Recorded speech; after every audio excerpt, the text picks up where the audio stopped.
How does the organisation, how does your management, or how do you as the manager respond to the information set out across this module and indeed across the whole of this course?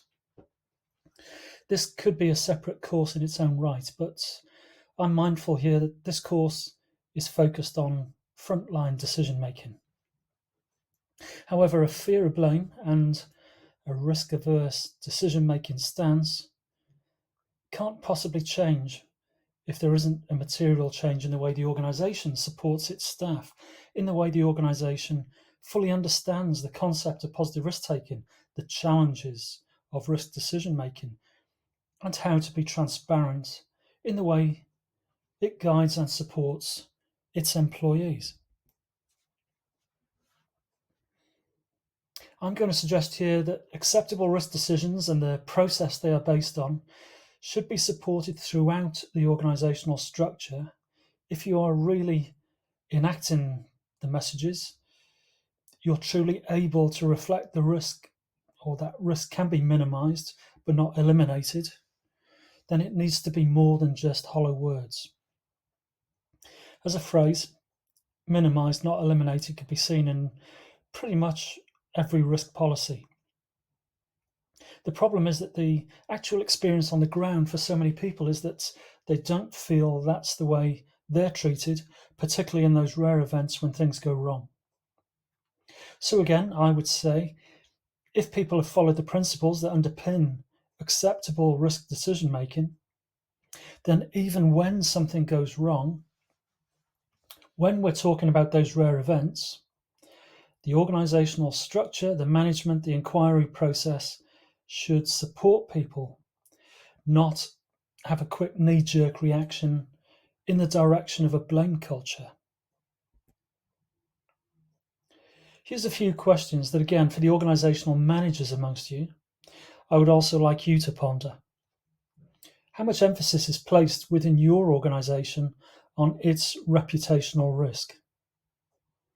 To an extent, the focusing on the reputation so much actually hinders the reality of decisions being made at the front line by people. How do you, as an organisation, as a manager, reflect on individual decision making versus collective decision making? How do you manage that? Isn't it easier to have individuals making decisions, so when it goes wrong, we can pin the blame that much quicker, that much simpler? No, that does not generate confidence in our workers. But collective decision making should not be seen as something that everybody can just conveniently hide behind either. It's a very nuanced challenge. Is a risk decision making hierarchy operating at different staffing levels in your organisation, so that the more complex decisions can only be taken at particular levels within the organisation or by particular people? Do you promote the use of a structured approach? If you don't, I'm offering one here. But if there is an existing one already, is it well promoted? Is it supported? Is it used?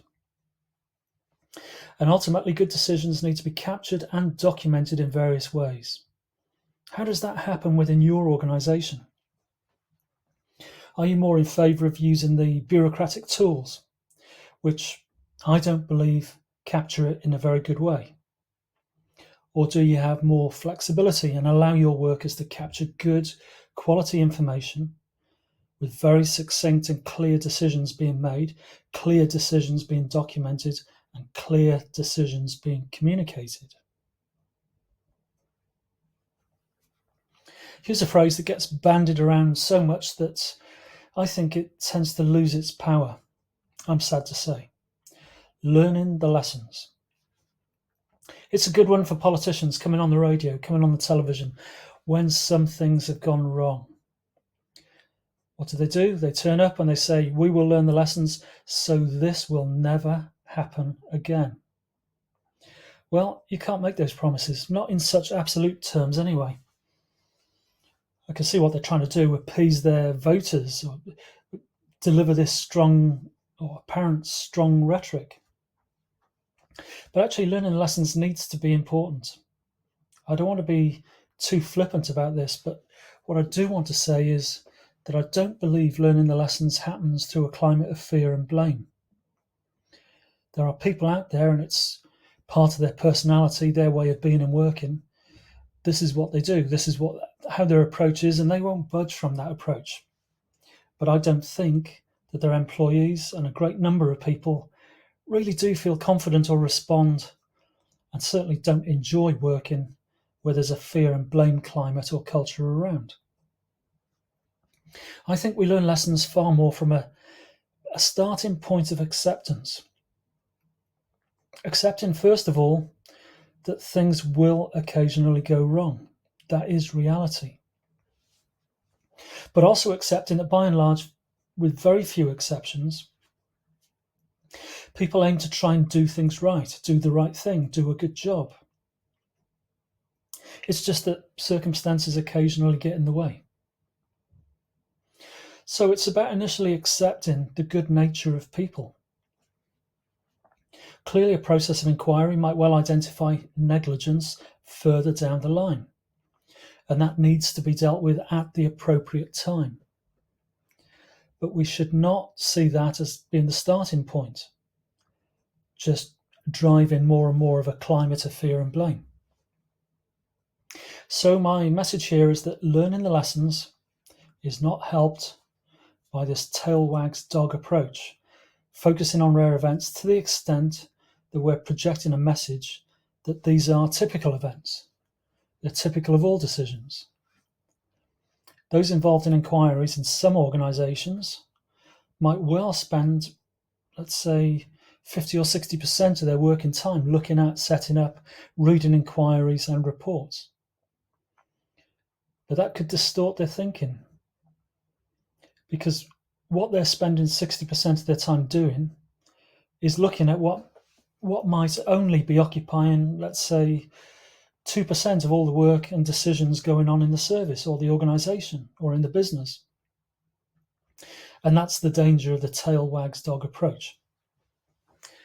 That's just because we're spending an awful lot of time focused on these rare events, these tragic events, which needs attention, but we're then boosting them, publicising them more. And the result is that we get a very distorted overall picture of all of the decisions that are actually being made. Perhaps what is worse in this situation is that we don't seem to be concentrating any effort on learning the lessons of what works, what is going right, the good decisions. In conclusion, as I draw this presentation on the organisational perspective towards a close, there's a number of points I would like to emphasise. Consistency of good practice should emerge out of clear risk policy. Now, I've seen many policies written that are not very clear at all, and certainly don't emerge or reflect what's happening on the front line. Good, clear risk policy should preferably emerge from a bottom-upwards approach, not a top-down approach. In that way, it can be more rooted in reality, not just convenience and jargon.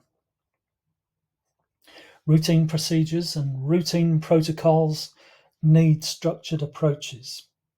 And that's why, again, I keep coming back to the importance of having a recognised, structured approach to making decisions, to give us confidence in making those difficult, challenging decisions.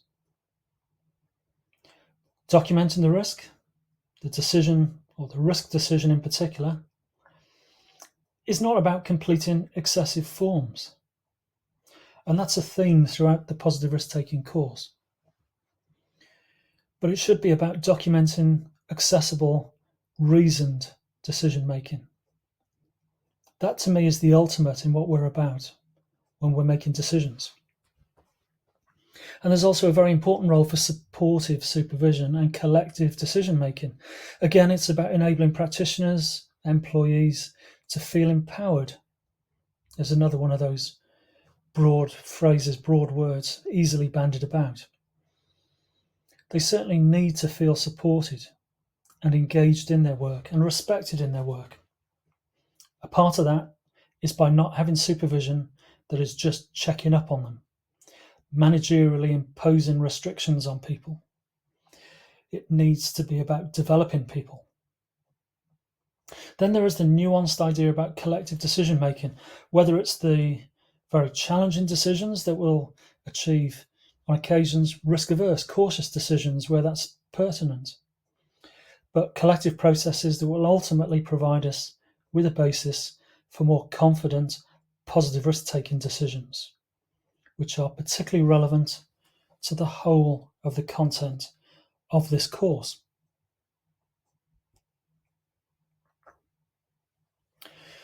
Now is the best time to read your organisation's risk policy and procedures.